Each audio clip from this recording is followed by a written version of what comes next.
ಕಾಂಗ್ರೆಸ್ ಸರ್ಕಾರಕ್ಕೆ ಮಾತಾ ಕಿ ಹಿಂದೂ ಹಿಂದೂ ಸರ್ಕಾರಕ್ಕೆ ಗೆಲ್ಲಬೇಕು,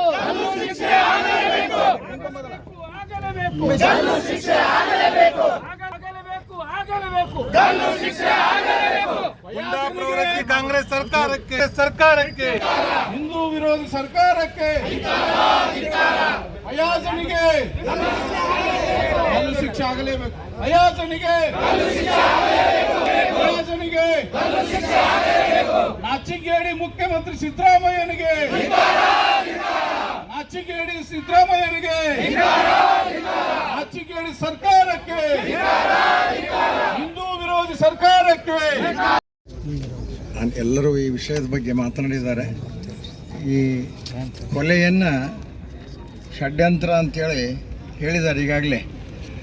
ನಾವಿದನ್ನು ಉಗ್ರವಾಗಿ ಖಂಡಿಸ್ತೀವಿ. ಇದು ಒಂದೇ ಅಲ್ಲ, ಇಂಥ ಅನೇಕ ಈ ಸರ್ಕಾರ ಬಂದು 10 ತಿಂಗಳಲ್ಲಿ ಸುಮಾರು 10 ಜನ ಹಿಂದೂಗಳ ಕೊಲೆಯಾಗಿದೆ.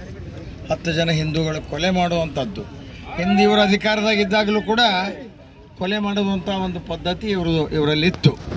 ಆ ನಿಟ್ಟಿನಲ್ಲಿ ಇದು ಮುಸ್ಲಿಂ ಪರ ಸರ್ಕಾರ ಅನ್ನೋದು ಎಲ್ಲರಿಗೂ ಗೊತ್ತಿರುವಂಥದ್ದು. ಆದರೆ ಅದರ ಬಗ್ಗೆ ಏನು ಯಾವುದೇ ಯೋಚನೆಯೂ ಇಲ್ಲ. ಆ ನಿಟ್ಟಿನೊಳಗೆ ಇವತ್ತೇನು CBI ಕೊಡಬೇಕು ಅಂತೇಳಿ ನಮ್ಮ ರಾಷ್ಟ್ರೀಯ ಅಧ್ಯಕ್ಷರು ಹೇಳಿದ್ದಾರೆ. ಈ ಕೇಸನ್ನು CBI ಕೊಡಬೇಕು. ಅವ್ರ ಮಾನಸಿಕತೆ ಹೆಂಗಿದೆ ಅಂದರೆ, ನಿನ್ನೊಬ್ಬ ಸ್ಪೀಕರ್ ಆಗಿ ಕೆಲಸ ಮಾಡಿದಂಥ ರಮೇಶ್ ಕುಮಾರ್ ಶನಿ ಅಂತಾರೆ. ಈ ದೇಶದ ಪ್ರಧಾನಮಂತ್ರಿ ಒಬ್ಬ ಶನಿ ಅಂತ. ಅವ್ರ ಮಾನಸಿಕತೆ ಹೆಂಗೈತೆ ನೋಡ್ರಿ ಅವ್ರದ್ದು.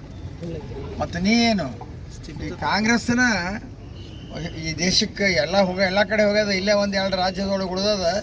ಇದು ಒಂದು ದೊಡ್ಡ ಶನಿ. ಇದು ಈ 2 ಕಡೆ ಹೋಗೋ ತನಕ ಈ ದೇಶ ಉದ್ಧಾರ ಆಗೋದಿಲ್ಲ. ಬಹುಶಃ ಲೋಕಸಭಾ ಚುನಾವಣೆ ಮುಗಿದ ಮೇಲೆ ಇವು 2 ಕಡೆ ಹೋಗ್ತಾವಂಥೇಳಿ ಎಲ್ಲರಿಗೂ ಭರವಸೆ ಐತಿ.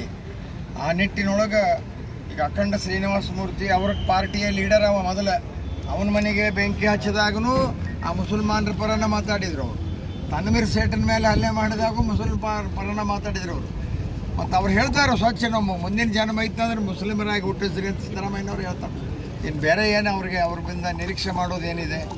ಅದಕ್ಕೆ ಹೀಗಾಗಿಬಿಟ್ರೆ ಚಲೋ, ಮುಂದಿನ ಜನ್ಮಕ್ಕೆ ಯಾಕೆ ಹೋಗ್ಬೇಕು?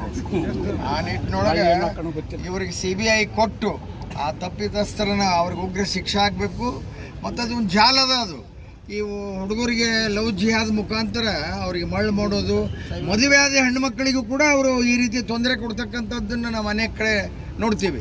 ಇಲ್ಲಿ ಸೈಬರ್ ಕ್ರೈಮ ಅದಕ್ಕೆ ಬರ್ತಾನೆ ಇದಿಲ್ಲ. ಸೈಬರ್ ಕ್ರೈಮ್ ಅದಾರ ಇಲ್ಲೇ ಪೊಲೀಸರು. ಪೊಲೀಸರು ಏನು ಮಾಡ್ತಾರೋ ನಮಗೆ ಅರ್ಥ ಆಗೋಲ್ದು. ನಾವಿದ್ದಾಗೆಲ್ಲ ಬರೋರು ಮಾಡ್ತಿದ್ರು. ಈಗ ಹಿಂಗಾಗ್ಬಿಟ್ರೆ ಅವ್ರು ಪೊಲೀಸರು. ಅದಕ್ಕೆ ಇದನ್ನು CBI ಕೊಟ್ಟು ಅವರಿಗೆ ತಕ್ಕ ಶಿಕ್ಷೆ ಮಾಡ್ಬೇಕಂತ ಹೇಳಿ